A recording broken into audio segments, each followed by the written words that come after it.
Hi, everyone, and welcome to our June edition of our Inclusion and Wellbeing Forum. I hope you're all doing well on the countdown to the end of year. This month, we are joined by the wonderful Emer Sproule, who is joining us from Junior Genius Global, which is a wonderful tool to support wellbeing in schools. We're recording the session, so please be mindful. We ask that all participants mute their mics on entry so that our speaker can be heard. We'll keep the chat open. I've got it open there. I've shared all of our handles for you. So if you want to follow us on social media, please do so. If you have any questions throughout the session, I'll be moderating the chat so I can talk to Emer and ask her as she's presenting, or perhaps at the end of the session. As usual, we welcome all practitioners, parents, teachers, SENCOs, principals, everyone. We welcome questions, but we would rather not name schools or individuals if you have particular questions around well-being or concerns around students. Equally, this is a free to attend forum, so please don't promote any products or services as it is focused solely on practices. The recording of the session will be put on our YouTube channel. The link is on the in the chat right now, and you can find literally hundreds of videos over the 6 years that we've been hosting this forum on our YouTube channel. And please like and subscribe. Without further ado, I will hand you over to the wonderful Emer. Good afternoon, everybody, and thank you, Catherine, for the introduction, and also thank you to everybody here for joining. Like Catherine said, it's June time, so you're coming towards the end of the academic year. It's also Monday as well, so I really do appreciate your time this afternoon. I'll be discussing mental health needs in schools and kind of looking at a little bit of research and trends around that, and also providing some support and tools that you can implement in the classroom.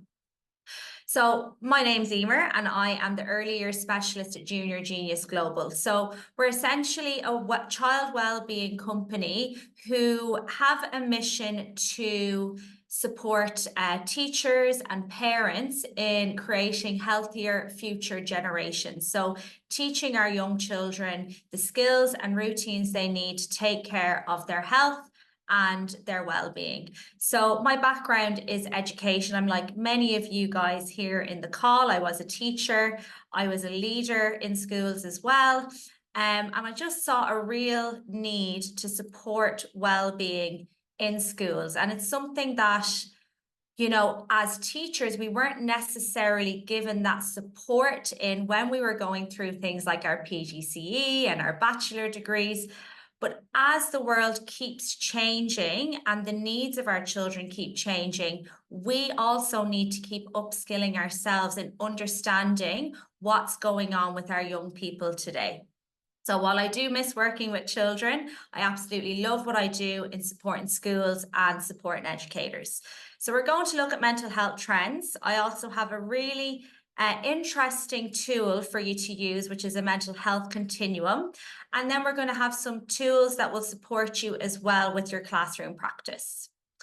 So I put this out on LinkedIn a couple of weeks ago that 1 in 5 children will experience a mental health challenge in a given year.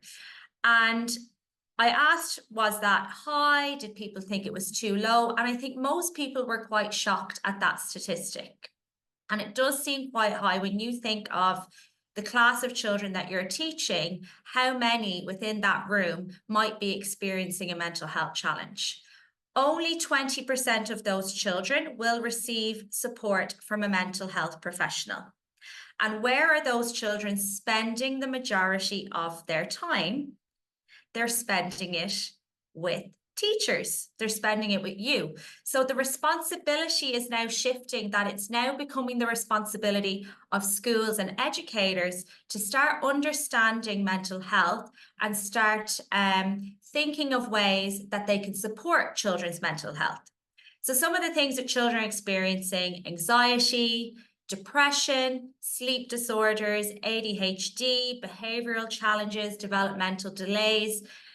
You might be thinking, well, a developmental delay doesn't sound like a mental health challenge to me. And while initially it might not seem like it, like something like speech delay, for example, it's what manifests within that child if that challenge is not supported or an intervention is not put in place for that child. So taking the example of a young child that is having a speech delay, you know, they're not able to express themselves effectively to their teachers and peers. Maybe they're becoming frustrated when people can't understand them. So they're maybe having emotional outbursts. Then maybe they start lacking in confidence. They don't want to share their thoughts and their opinions, and they begin to isolate themselves from the classroom environment. So how that developmental delay can then manifest into a mental health challenge.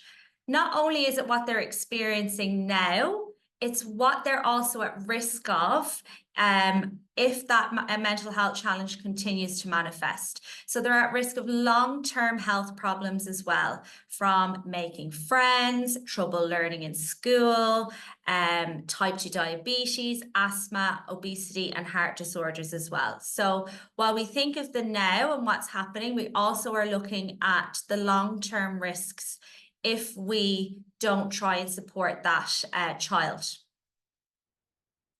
So the mental health continuum is an assessment tool that you can use to figure out where that child might be in terms of their mental health.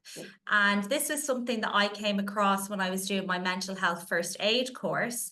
And I found it really, really beneficial, because I think when you hear the word mental health, you instantly sometimes go to the extreme. And that's not necessarily the case, because mental health is on a continuum, it's on a spectrum. And a child or a person can be experiencing anything along that spectrum, and they can keep moving back and forward depending on the conditions and the environment that they are in. So we look at 4 areas. We look at healthy, which means the child is stable and resilient. Reacting, so they're mildly vulnerable in that state. Then injured, and then they have an issue. So injured would be highly vulnerable, and then when they have a mental health issue, they're fragile. So if we look at healthy, and I'd encourage you to take a photo of this as well. It's something that you can also use when you're trying to see what's going on with a child or with a student. So do feel free to take a photo of this. If you're looking at healthy, the child is steady and in consistent mood.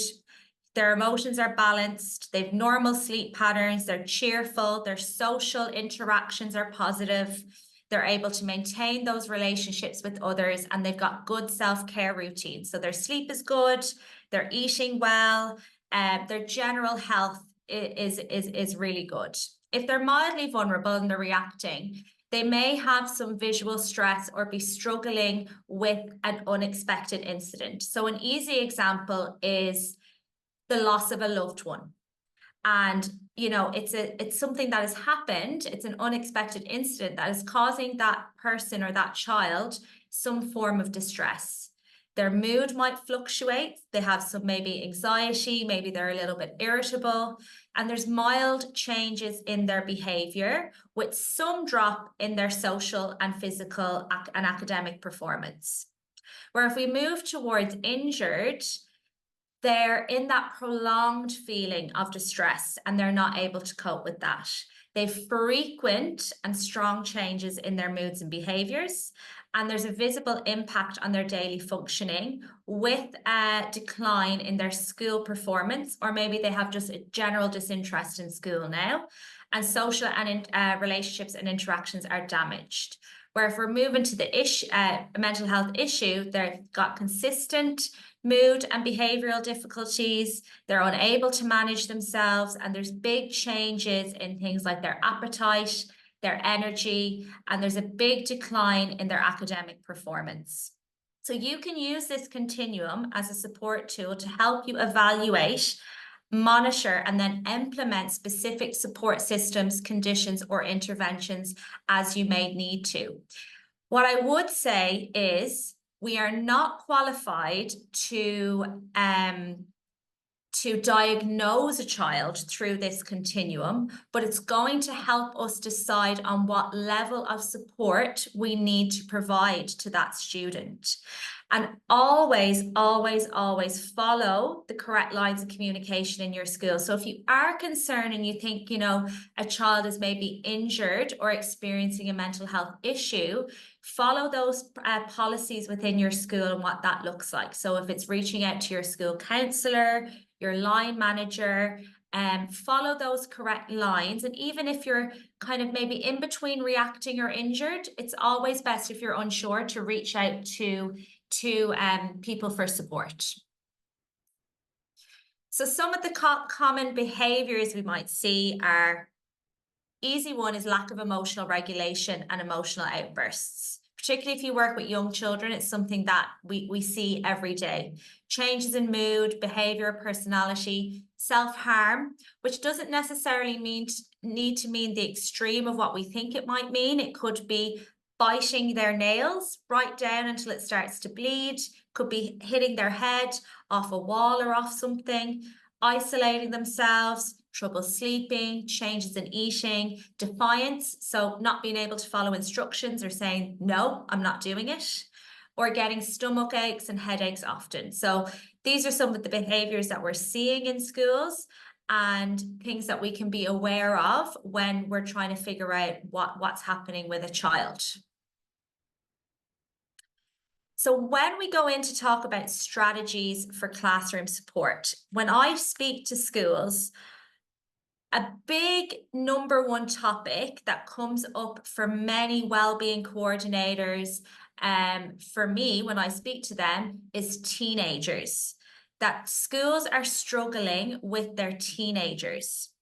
And while I 100% appreciate that, and it is a big, big struggle, what I want us to try and think about today as educators is prevention.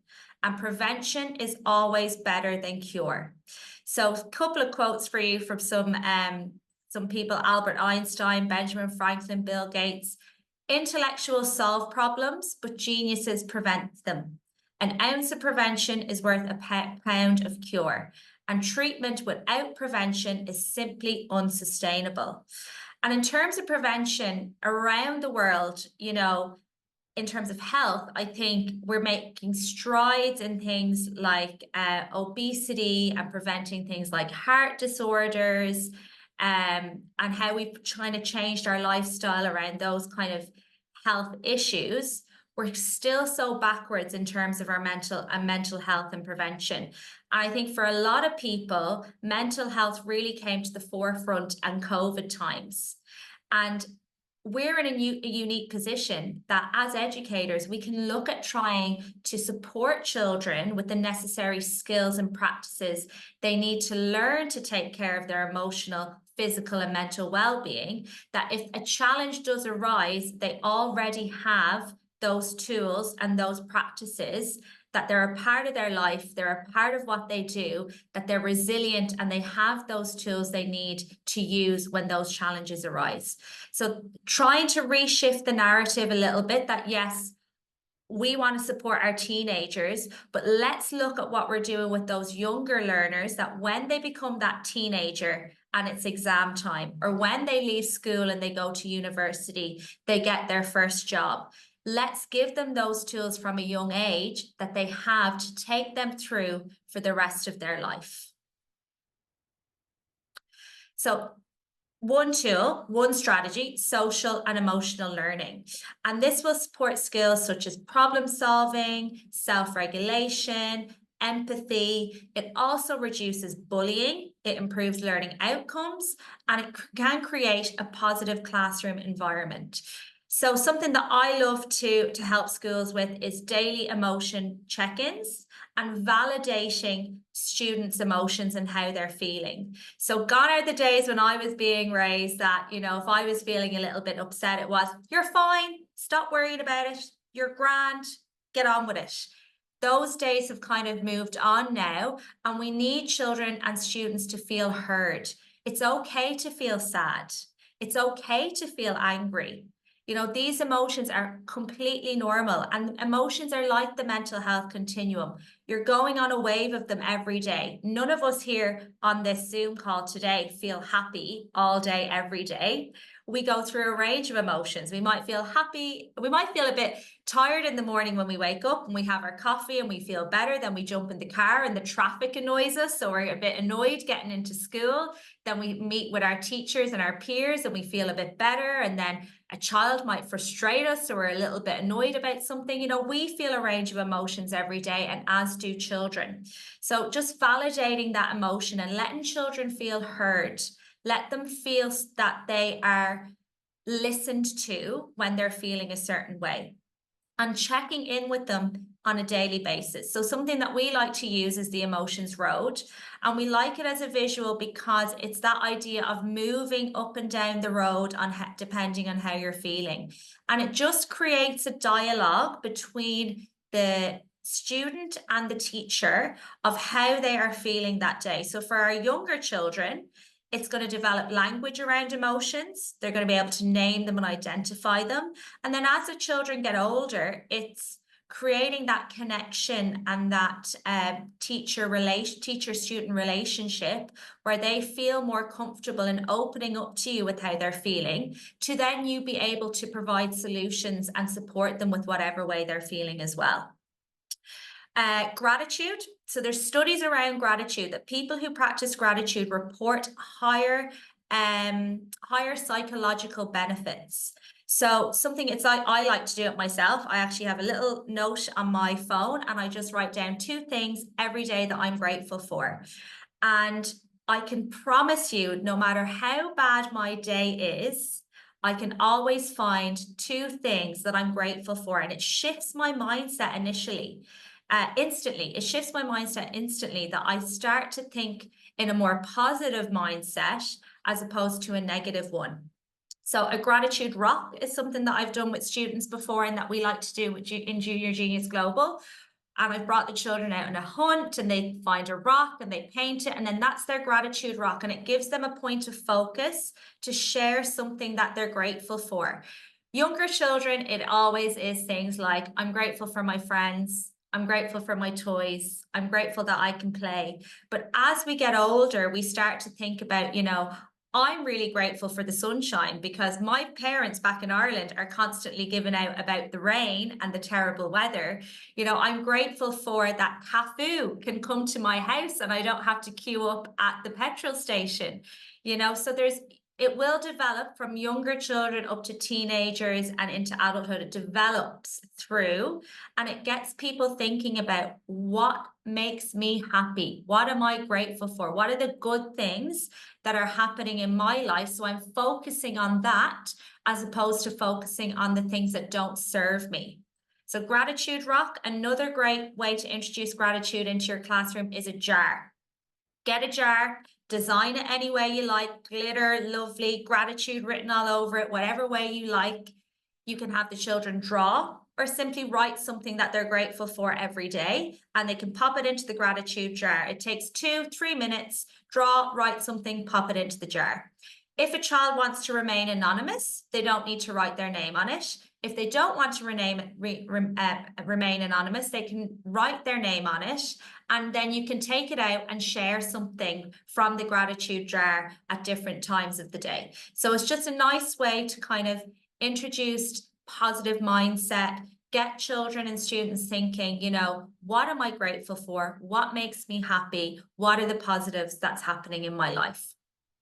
Modeling emotional literacy. So modeling how we're feeling to provide solutions to solve different problems. So storybooks, role play, you know, sitting down with our class and giving them a problem that is discussing something like anger or stress or anxiety, and talking to them, okay, this is the situation, it's exam time, I'm really stressed about it, I'm at home, my mum keeps telling me to study and I don't want to study, I'm stressed. Breaking that down with the class and talking about, right, what can we do here to solve this? What is a tool that I can use to make me feel better? With our little ones, puppets, getting out 2 puppets, you know, a conflict between two friends where one is sharing and one's not sharing, and model that between the two puppets so the children can see how they're solving that problem. So trying to give some ideas from our younger years right up to our teenagers as well, because I am aware that we've probably got our early years educators and high school teachers all in the one room. Something that I didn't think would be obvious, but I really wanted to discuss with you today was touch or massage therapy. And it's something that we might like to do as adults as a really nice treat, is go and get a lovely massage, or it's something that maybe, as if we've any mothers on the call, that maybe you've done with your baby, a baby massage and sensory course. It's not necessarily an obvious one when children get a little bit older. And at Junior Genius Global, with our program, it's something that we like to include is either self-massage, so massaging our hand, or peer massage, which is massaging another person. And it can just be on shoulders or on the hand. And there's a number of studies done around the benefits of touch therapy with preschoolers and also with adolescents. And the studies that have been held, they've been held in Sweden, New Zealand, the UK, and the US. And with the preschoolers and the adolescents, it concluded that 5 to 10 minutes of peer massage is a very easy and inexpensive way to decrease aggression. So emotional aggression and outbursts with the preschoolers reduced, and aggression with the adolescents also reduced as well. So it's a very inclusive practice. That's what I love about touch therapy. It doesn't matter who the child is, where they come from, what is their language attainment, what is their social, economic background. It's just super, super inclusive. It doesn't matter. Everybody can participate in it. It's teaching positive touch, and it's teaching empathy as well, but it also is developing and teaching boundaries too, of what is appropriate and when it's okay to touch and when it's okay not to touch. I would really, really encourage you to look into this more. And if anybody is interested in finding out a little bit more about touch therapy, feel free to reach out to me and I can give you some even simple hand massage techniques. It's something that is a really different way to support positive interactions, but it's something that is really beneficial. I've put your LinkedIn profile on the group so people can reach out to you on LinkedIn. And there's loads of really interesting posts almost pretty much every other day. Emer has some posts up there too. Thank you, Catherine. Thank you. So yeah, reach out to me and I'd be more than happy to share a couple of simple, easy techniques that you can begin to implement in the classroom. Zones of regulation. So going back again to those emotional check-ins, and this is a great way to help children learn to identify, name, and manage their emotions. So Leah Kupers is the lady who developed the zones of regulation, and she said life is 10% of what happens and 90% of how we react to it. And the zones of regulation are separated into 4 colors: blue, green, yellow, and red, and they're based on energy levels. And it go from low energy. So your blue zone is your low energy, feelings of sad, maybe bored, tired. Green, then the energy is kind of moving up. You're happy, but you're focused, you're calm, you're proud. Yellow, you're starting that heightened energy a little bit more. So maybe worried, frustrated. Maybe the child's feeling a little bit silly or excited. And then the red zone is going into that high energy emotion. So overjoyed, elated, or panicked, angry, terrified. And it's a really easy systematic approach to use to scaffold and put language and structure around the communications of emotions. And I think this is a really nice tool as well to use for all children, but also with our children that our children of determination as well. Catherine, you might have some experience of using this as well for inclusion practices, that it's a lovely visual aid to use. Yeah, I actually do training on this for schools, on how to help kids to identify their emotions, particularly useful for autism, especially those children who struggle with language and communication, the nonverbal kids. You can use tools like Widget to do the picture representations of emotions, and it's just brilliant. It's so useful. And I actually got recently a set of little it's like a badge you wear that's got an emotional regulation slider. Yeah. Really good. I think I have them up here. I'll just check and I'll see. Yeah.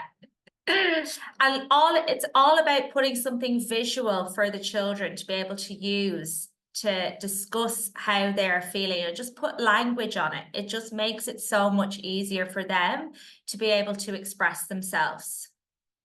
Mindfulness and relaxation techniques. So when a child is feeling stressed, overwhelmed, when they're feeling anxious, I want you to consider, do you have spaces for the children or tools for them to help them to relax? So what spaces are there available for them that they can remove themselves if they're feeling anxiety, if they're feeling worried or stressed? And what tools can they then use to help themselves feel a little bit better? Breath work is something that I love. Is something that is so simple. We all breathe every day. That's why we're all here. And it's such an easy, again, inexpensive way to calm down the nervous system when you're in that fight-flight response. So with the breath work, especially with our little ones, I like to keep it interactive and engaging. So snake breath is something that we do. You take a deep breath in and then you breathe out, making a hissing sound like a snake.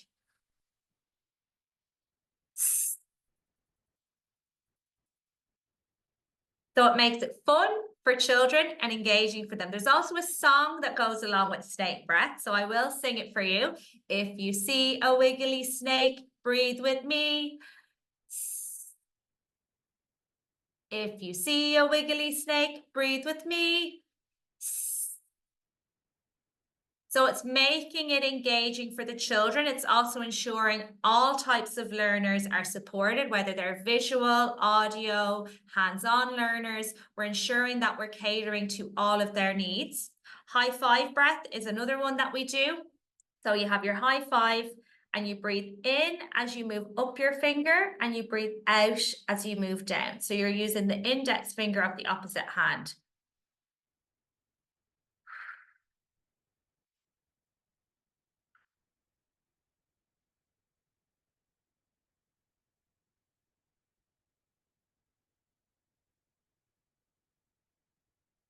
I have used this with students.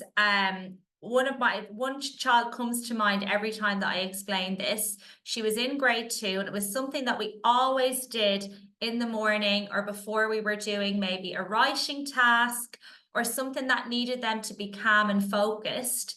And I just noticed her one day and she was just sitting there and she was doing it, but she was doing it under the table. So she was using her hand and under the table and she was taking her deep breaths in, deep breaths out. And I left her be. And when she finished, I said, "Oh, is everything okay? I seen that you were doing the high five breath." And she just said, "Yeah, I was feeling a little bit stressed today. And I just thought I'd practice high five breath to make me feel better." So even though we were doing it as a class and it was something we were practicing together, she was beginning to use that herself when she needed to. Power on, power off breath. You take a deep breath in and you clench all your muscles as you breathe in and then breathe out and you let them all go. So keeping it fun, keeping it engaging, because if you tell a child to sit there and breathe, it's not going to work. It needs to have some point of focus for them. Guided meditation for our younger learners right up to our teenagers. Keep it short and simple. Teddy bear breathing for our younger learners. Having the child lie down if you can, it's always most beneficial to lie down. Have the child lie down with the teddy bear as a point of focus. So you're giving them a point of focus so in their mind, they have the teddy bear on their tummy and they're focusing on that with their breath. So get them to lie down, hold the teddy bear on their tummy. I think I actually have a photo of it on the previous slide. Oh, I can't find it now. But have the teddy bear on their tummy, and as they breathe in, teddy goes up. And as they breathe out, teddy will go down. And just talking them through that for 30 seconds to a minute to just get them to calm their mind and focus on their breath. Visualization techniques, you can get many different types of visualization meditations online to help you with this. Lying down, imagine you're in a field, a green, beautiful field, looking up at the clouds. What do you see in the clouds? Do you see a butterfly? Do you see a bird? Just visualizing something to just remove their mind from maybe what's going on to focus on something else. Or a body scan meditation is also great for adults as well. It's one that I really like, where you focus on different points of your body and you think about how it's feeling. When you're doing meditation, it's really important to always say, if your mind wanders, if you are, your mind goes somewhere else and you begin to think about something else, don't worry. It doesn't matter. Just come back to your breath. So just kind of, non-judgmental side of meditation is that it's not meant to be, you have to lie there. You have to lie there for 2-3 minutes and focus on what's happening. It's natural for our minds to wander, but just bring it back to the breath. Always bring it back to the breath. Yoga. I loved Cosmic Kids Yoga when I was in the classroom. It's a great tool. It's free. It's on YouTube. We do animal yoga, animal yoga poses, and we also have dinosaur yoga. It's something that we love especially for the little ones. But including yoga as again to focus on breath, focus on the moment, to just relax the child's mind. I'd love you to consider as well, what do you have in terms of resources in your room or your school to have either a cozy corner or a sensory room? What resources do you have there that you can allow the child to remove themselves from a situation to just be in a place of calm for a few moments? Do you have cushions, blankets, any sensory materials like weighted blankets are really great for our children with additional needs, or sensory bottles? And allowing them to get to that place before they become heightened and before they become stressed. So as a teacher, being aware of those children's needs, and if they need to remove themselves, trying to get them out of there and into that cozy space and into that calm down corner before it's too late. Because when they're in that heightened stress, it's not necessarily going to work, the sensory room or the cozy corner. So trying to get them there, preempting what might happen and getting them there in time. Music. Mindstream is a resource that I was introduced to a couple of years ago, and if you look it up on Spotify, there's a number of playlists there, and it's specifically curated well-being music to support with things like focus, recovery, sleep, or calmness. And the way the music was developed is it includes different types of rhythms and instruments to help with that specific area of well-being, such as recovery or focus. So it's the way the music was written, the vibrations, the beat that will help with either focus, calm, or sleep. So it's something to just look up, have a listen to, see maybe where you could introduce that in your classroom. I used to love using music during writing tasks. I found that it really, really helped with focus and calm in the classroom when I needed the children to just be with their thoughts and their creativity. I found music really beneficial. Or for our younger children, when it's kind of like when you're having maybe free play, I used to find that sometimes free play might get a little bit too noisy and the room would get quite chaotic. But if I had a certain level of music in the room, it always kept the noise levels to a certain level as well. So have a play around with that and see how it impacts your classroom environment. growth mindset and self-confidence. So if we think about the children that we are teaching, students that are in our class, what do we want them to be, or how do we want them to be when they grow up, they get their first job, they go to university? You know, life is full of challenges. We can never live a life where we're not going to face some sort of either daily challenge or life challenge. But what we can do is we can prepare them and we can teach them to be confident in themselves. We can teach them to have a growth mindset, so to develop resilience, have a positive relationship with themselves, with the world around them, so that when these challenges do arise, they have the resilience to be able to manage those challenges. So creating safe spaces that will embrace mistakes and talk about the bad days. Mistakes are how we learn. We are never without making mistakes as adults and as children. We are making mistakes all the time. So embracing those mistakes and allowing them to happen, and ensure children just feel safe to talk about it. Ensure that, you know, okay, you made a mistake, but what have you learned from that? Let's reflect on it. Let's talk about it. What could we do differently next time? For younger children, I love a bit of risky and messy play. It's great to get children playing around with what is safe, or what they maybe need to respond to something with a little bit of caution. Risky play is something that early years educators in particular can be quite passionate about. And there's a lot of research behind it where, you know, it's something that maybe parents are a bit nervous about, or the school doesn't want to implement it. But a child, 9 times out of 10, will only go with what they're comfortable with in terms of risky play. But again, look into it. If you're interested in it, look in the research, see what you could begin to implement before you start. Choice and autonomy. Children are so different. It's not a one size fits all. So in terms of anything in your classroom, from our younger children up to our teenagers, how are we allowing them to express themselves in terms of their learning? Are we giving them choice and autonomy to show you what they have learned and how they have learned it? You know, assessments are great, and there's a certain number of assessments within the UAE that we do have to follow, and I do appreciate that. But then within the classroom, where can we then provide choice and autonomy to them to express themselves in a variety of ways? Positive affirmations. So saying a positive statement out loud to develop confidence in yourself. I'm brave. I'm kind. I'm a good friend. I'm strong. I'm resilient. I can do anything I put my mind to. So picking a couple of positive statements with the class, writing them on the board, getting everybody to say them out loud together.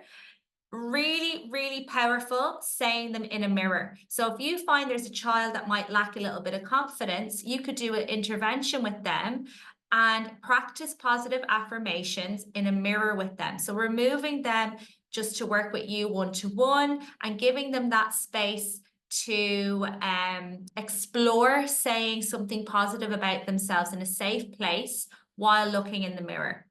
One that I like myself that I've done with students is I love myself routine. So with your fingers or your hand, you say, I love myself. And you repeat it a couple of times. I love myself. And it's funny when you do it for the first time, you get funny giggles, you get a few looks like, am I really saying this?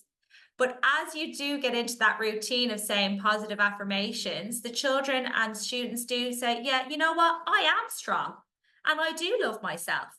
I was raised in a time where self-praise was no praise, and it's trying to change that mindset of it's good to be proud of yourself. It's good to also know your strengths and your weaknesses so that you can then improve on yourself too. But we should embrace saying that I love myself and I am a good person and I am strong. So developing growth mindset and self-confidence so that children create that positive relationship with themselves and the world around them, so that when those challenges that they will face in life, they will crop up at different times, that they have the resilience to deal with those challenges. joyful movement. Active children are more resilient. And it's, you know, I know this is common knowledge that movement boosts levels of endorphins in the brain, which will increase levels of happiness and decrease levels of stress. So when we move our bodies, whatever way that looks like for you, we always feel a little bit better. But there was specific research done by the University of Basel that they found school children were better able to cope with stress when they got plenty of daily exercise. However, for us at Junior Genius Global, we are very careful around the word exercise. And that's why we use the term joyful movement, because sometimes there can be negative associations with exercise or sport. For me personally, I was the person, the child that did not like to go to PE. I didn't like group sport. I didn't like, you know, where you're waiting and there's somebody there that's picking a team and you're thinking, I don't want to be picked last to go on the team. You know, I had that negative experience, but I love to go to the gym and it's something that I really, really enjoy. But I hated that idea of PE and that group sport, waiting to be picked. Was I good enough for the team? So it's reframing that phrase of exercise and sport, because not every child's going to be sporty and not every child is going to want to do lots of exercise, but they might like different forms of movement. So what movement doesn't have to be exercise. It's getting people, so not just children, it's getting everybody to find some form of movement that they enjoy. Yoga, dance, play, rock climbing, hiking, whatever it is, there's some form of movement that we can do, and it's going to be different for everybody. So, what can you take away today? So, where can you incorporate well-being, and what is your key takeaway today from the different strategies and ideas that I've given you? You know, when I speak to schools, timetables is a huge challenge. There's so many things that you have to fit into your day. And I find that sometimes schools are trying to maybe pick an hour per week for well-being. And even it might get to that well-being time and something might crop up, like an assessment, or, you know, it's book week. There's so much going on for you guys in schools that it's trying to make this a part of your daily classroom practice, that it's not something that is going to take you a lot of time, that it's just something that becomes a part of your routine. So is it when you're doing the class register in the morning? Is it if you're having a morning meeting?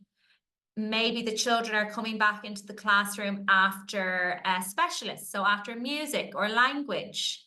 Can you do something with them for 2 or 3 minutes before you go into your reading lesson?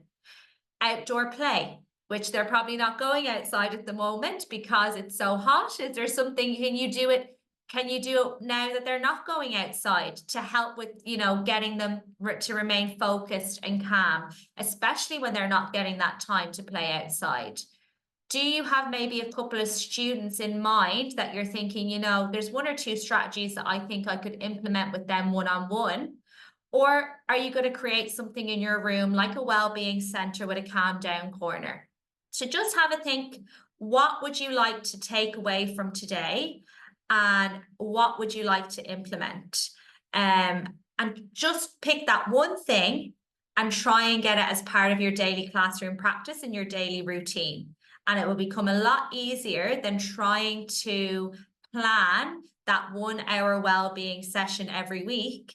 And it's something that will, maybe those 5 minutes per day will be more impactful than doing something for an hour a week that you might not necessarily get to every week with your busy timetables. I always say 10 minutes matters. So that quality of 10 minutes of well-being is nearly even more beneficial that you have it every day than trying to fit in that 1 hour per week. So everything that I spoke to you about today, it's something that I'm extremely passionate about, which I'm sure you got the idea that you can tell I'm incredibly passionate about it. they're all research evidence-based practices. So everything that we have included is all backed by science, and that's so important when we're talking about well-being. It has to be backed by research. And at Junior Genius Global, we created Wellbeing Platform for schools, where we provide these types of resources and continuous professional development for teachers that we just is easily integrated into daily classroom practice. So we want to make it simple. We want to make it easy. And I hope by, what you take away today, if you can take away one technique and see how simple it is to implement it, I'll feel so happy that I've had 22 people were able to take something away today. So that's who we are. Questions times now. I suppose, Catherine, you'll probably share the questions if anybody has them to write in the chat. Thank you so much, Emer. That was awesome. And I love that you've got some really key takeaways to lift from the session. And I think embedding it across the curriculum and making it implicit and something that is part of your daily routine is the most important part. I found the emotional regulation thing that I was looking for. So I got a whole set of these. I don't know if you guys can see this, but it is such a cool little tool, and it moves. The slider goes up and down, so you can say whether you're feeling like if you want to be sociable or you don't want to be sociable. And it's so good. And I've often thought of just wearing it myself at family occasions as well. But we don't have too many questions in the chat. I think it was a really comprehensive overview. So there was one around talking to teens, particularly.